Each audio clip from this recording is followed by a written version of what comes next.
Bonjour, c'est Rémi Debord au micro de RCN 90.7. Vous écoutez le son de la différence. Je suis très heureux de vous retrouver nombreux à écouter Trois Coups, la seule émission qui programme des pièces radiophoniques comme au temps de la TSF.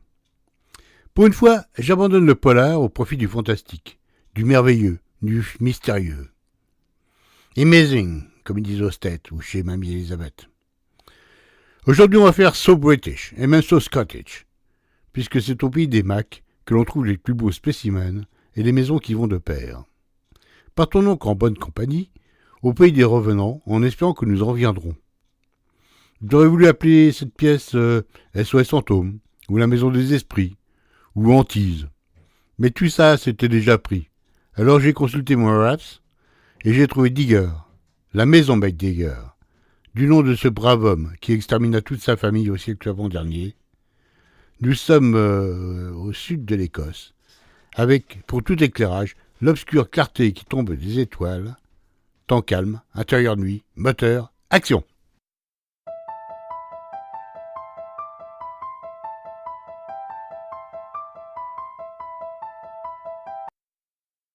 Ouh, t'es où? Aïe, c'est quoi ce truc? Aïe, aïe, aïe, on est obligé d'être dans le noir, mais t'es où? Je suis ici. Arrête de faire du bruit comme ça. T'es marrant, toi. On voit que dalle là-dedans. Il y a plein de trucs partout. Aïe, c'est pas possible. C'est la dernière fois que je te suis dans tes délires. T'es où? Ici, au fond. Longe le mur gauche. Il n'y a presque pas de meubles. Et casse rien, hein. J'ai promis au proprio de rien esquinter. Ouais, ben le proprio, il a qu'à mettre l'électricité. Je te jure, quel équipé. Et moi, pauvre idiote, t'aurais pu prendre au moins une torche. Moi, j'en ai une. Bah, qu'est-ce que t'attends pour l'allumer? Je suis sûre que j'ai des bleus plein les cuisses. Bon, impossible. J'ai calibré tous les détecteurs. Si j'allume maintenant, il faudra tout recommencer. Et si je me casse la binette? Ben, je suis persuadé que tu vas y arriver. T'aurais pu m'attendre avant d'éteindre. Ah ouais, je te savais pas si chochotte. Bah, chuchote, ben t'es gonflé, toi. T'as fait 3 fois le tour du pâté de maison et t'as attendu plus d'1 heure avant d'entrer. Eh ben, c'est comme ça. C'est une technique de chasseur de fantômes. Il faut s'imprégner des lieux avant de s'installer. Ah, tu peux pas comprendre. C'est un peu comme un rituel. On débarque pas dans une maison hantée comme n'importe quel endroit. C'est une question de respect. Ouais, cause toujours Beaumerle. Chasseur de fantômes, tu parles. Au premier bruit bizarre, on verra bien qui chassera l'autre. Aïe! Oh, je me suis cogné le genou. Qu'est-ce que j'en ai marre! Et tu peux retourner à l'hôtel hein, si tu veux. Je t'ai pas obligé à me suivre. Ouais. Comme ça, tu pourras appeler ta rouquine pour t'aider. De quoi tu parles? Oh, fais pas le malin. Tu sais très bien de qui je parle. Ah ouais, Camille. Bon, d'abord, elle est pas rousse, mais châtain. Ah, tu as vérifié, je me disais bien que tu la collais de très près. Mais qu'est-ce que tu vas chercher? C'est juste une collègue, une historienne, spécialiste du 19e siècle. Je me documentais, c'est tout. Tu te documentais sur la taille de ses bonnets surtout. Mais pas du tout. Mais qu'est-ce que tu vas chercher? De toute façon, elle est en Irlande, du côté de Newry en ce moment. Justement, l'Irlande du Nord, c'est pile en face d'ici. Je suis sûre qu'il y a même des ferries à toute heure. Oh là là, la jalousie, mais quelle plaie, quelle plaie.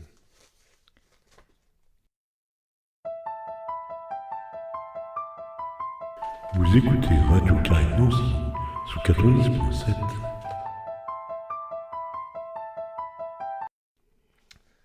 Ça va, t'y arrives? Oui, je crois. J'ai trouvé un siège. C'est un peu trop haut pour une chaise, mais ça a l'air solide au moins. Il y avait rien sur ton siège? Non, je ne pense pas. Enfin, je n'ai rien senti. Bon, tant mieux. Pourquoi? Il n'y a pas de lumière dans la rue. Ça permettrait au moins de voir un petit peu.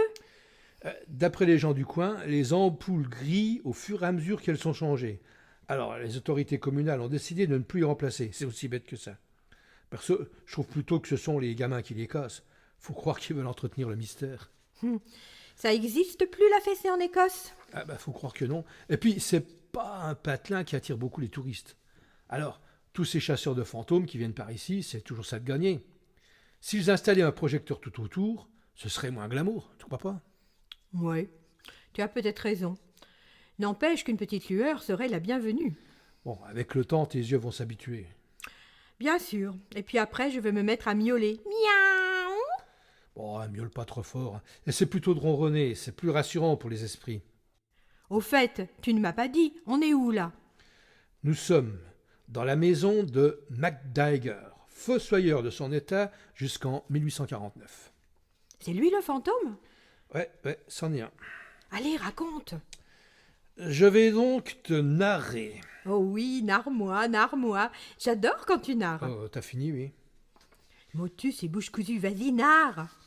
Donc, Monsieur MacDiger vivait avec sa femme, ses 3 fils et ses 2 filles dans cette maison qu'il avait bâtie de ses propres mains. Mazette.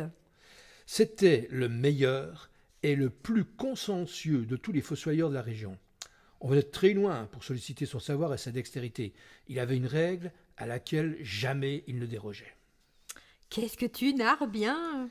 Bref, il creusait des tombes rigoureusement identiques. 7 pieds de long, 3 pieds de large, 6 de profondeur. Jamais 1 pouce de plus ou de moins, sauf pour les enfants où la longueur était de 5 pieds, la largeur de 2 pieds, 6 pouces. Un véritable artiste, la Mozart de la sépulture en quelque sorte. Ah oui, on peut dire ça. En 30 ans de carrière, nul reproche, nul incident. Et alors, que s'est-il passé? En 1848, au sommet de sa gloire de fossoyeur, il y a eu un accident. Pendant qu'il creusait une nouvelle fosse, la dalle d'une tombe voisine a glissé et lui a écrasé le pied. Bon, rien de grave sur le moment. Une attelle de fortune, un pansement bien serré, 3 jours au repos, et hop, voilà notre fossoyeur à l'ouvrage. Et de l'ouvrage, il y en avait un. Un héros, le chevalier blanc de pique et de la pelle. Eh, méfie-toi, il nous écoute peut-être, et il a toujours ses outils. Allez, continue ton histoire.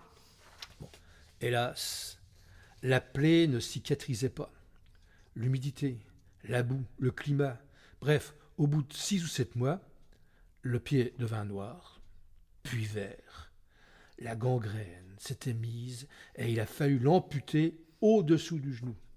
Le charpentier du village lui façonna une jambe de bois, une béquille, mais pour ce qui était de creuser des trous bien réguliers avec une seule jambe et un seul bras, la cause était entendue. Le fossoyeur confia ses outils à son fils aîné. La vie était déjà écrite. MacDiger Hanson, fossoyeur de père en fils. Quelle destinée! Ouais, mais enfin, faut bien manger. Hein. Bref, le fiston prit le pic et la pelle et assuma les commandes. Hélas, le gamin n'était pas très doué pour la géométrie, ni pour la pratique de la règle et du compas. Les fosses étaient irrégulières, pas toujours assez profondes, ou assez longues, ou assez larges. Alors, les clients mécontents venaient dire ce qu'ils avaient sur le cœur au patriarche et refusaient de payer les factures. Aïe, la tuile! MacDiger essaya bien de se remettre au travail, mais malgré toute sa bonne volonté, c'était mission impossible. Pendant un temps, il dirigea son fils, vérifiant les mesures, le coup de pic, l'inclinaison de la pelle, mais il fallut se rendre à l'évidence. Le gamin n'était pas fait pour être fossoyeur. Il avait 3 fils, non? Oui, mais le cadet avait 9 ans et le benjamin 4. Même au XIXe siècle, c'était délicat de demander à des gamins de cet âge de creuser des tombes. Certes, quoique au Bangladesh. Ah, peut-être, mais dans l'Angleterre victorienne, il y a des choses qui ne se faisaient pas. Comme faire travailler les petits Indiens, les petits Africains, les petits Asiatiques. Mais pas les petits Anglais, surtout pas les petits Anglais. Oui, bah c'est comme ça. L'Empire, c'est l'Empire. Le Royaume-Uni, c'est le Royaume-Uni. Radio Carré Nancy, le son de la différence.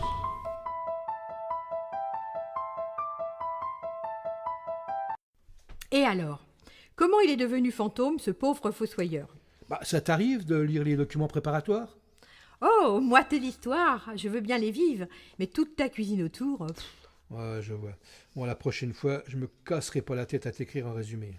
Ah, si, j'adore quand tu m'écris, autant que quand tu me narres. Les créanciers commencèrent à tourner autour de la maison, estimant ce qui était récupérable, jaugeant les meubles, les frusques et les animaux de basse-cour. Puis, un jour, le juge de paix arriva avec sa table, son chaise, ses bougies et un grand panneau annonçant la vente à l'encan. Qu'est-ce que tu causes bien! Tout fut cédé à vil prix, meubles, vêtements, maisons, animaux. Il en résulta à peine de quoi satisfaire l'appétit des créanciers les plus féroces. Pauvres gens! Le temps était épouvantable. Un orage inondait les environs et un vent féroce arrachait les arbres. Le fossoyeur demanda comme une faveur de rester une dernière nuit à l'abri dans sa maison. Le juge accepta cette dernière requête aux grandes dames des créanciers, qui entendaient se repaître des dépouilles sans plus attendre. Quel suspense! Le fossoyeur, sa femme, ses fils et ses filles restèrent seuls dans le fracas de l'orage et le souffle du vent. Peut-être est-ce le vacarme ou le remords de la honte qui poussèrent le fossoyeur à saisir son pic pour assassiner sa famille. Il tua d'abord sa femme. Son aîné tenta de le désarmer, mais il n'était pas assez fort ou pas assez déterminé pour arrêter le massacre. L'homme tua donc fils et filles, à l'exception du Benjamin qui s'était faufilé dans le cellier. Le père le chercha toute la nuit à grands cris. Puis au petit matin, il se pendit au crochet de l'âtre, là où naguère séchaient les jambons. C'est là que les créanciers, soucieux de récupérer leurs biens, le retrouvèrent. Il tenait encore son pic bien serré dans ses mains jointes. Oh, et le gamin? Non, laisse-moi deviner. Avec tout ce remue-ménage, les hommes de loi, les gendarmes, les créanciers réclamant leurs biens à corps et à cri, personne n'a vraiment songé à compter les victimes, c'est ça? Bah ouais, c'est probablement ça, ouais. Mais c'est épouvantable! Les siècles changent, mais pas les bonhommes. Finalement, une voisine, venue pour la toilette mortuaire, s'inquiéta de l'absence du dernier-né. Le petit malin s'était glissé dans la huche à bois, sous les fagots, et avait rabattu le couvercle. Hélas, une fois le calme revenu, il fut incapable de soulever la lourde pièce de bois. Il était mort, étouffé. Oh mon Dieu, pauvre gosse! Et voilà toute l'histoire de MacDiger, fossoyeur de son état et assassin par malheur. Ah, c'est donc lui le fantôme! L'un des fantômes. Mais qui est l'autre? Le gamin. Il y avait deux fantômes. Ici, le père cherchant l'enfant pour achever son ouvrage, et le gamin tambourinant le couvercle du coffre pour retrouver l'air libre. Et donc, tant que le père n'aura pas trucidé le fils, il est condamné à errer dans cette maison. Et tant que le gosse... Mon Dieu, c'est horrible ton histoire! Si le fils se libère, le père le tue. Mais qui a acheté le coffre en bois? Personne n'en a voulu. Il est toujours à sa place. Il est où? Je crois bien que t'es assise dessus. C'est pas encore cette nuit que le père va retrouver son fils. C'était La Maison MacDiger, une pièce radiophonique de Rémi Debord, avec par ordre d'entrée en onde, la dame Cathy Lobby, le monsieur Charles Hansé. Le scénario, les dialogues et les musiques additionnelles étaient de votre serviteur. Bruitage, mixage et mise en boîte, rdb-com. C'est une coproduction RCN et Nerea Éditions. Et voilà, c'est fini pour aujourd'hui. Vous pouvez retourner au boulot, ou rallumer la télé, ou pourquoi pas, relire et réécouter les pièces précédentes. Vous trouvez tout ça sur le site de Nerea. D'ici quelques jours, vous pourrez retrouver cette émission sur notre site www.rcn-radio.org ou sur Nerea, www.nerea.com. Je vous souhaite une bonne fin d'après-midi et je vous donne rendez-vous le mois prochain pour une nouvelle édition des 3 coups. Au revoir.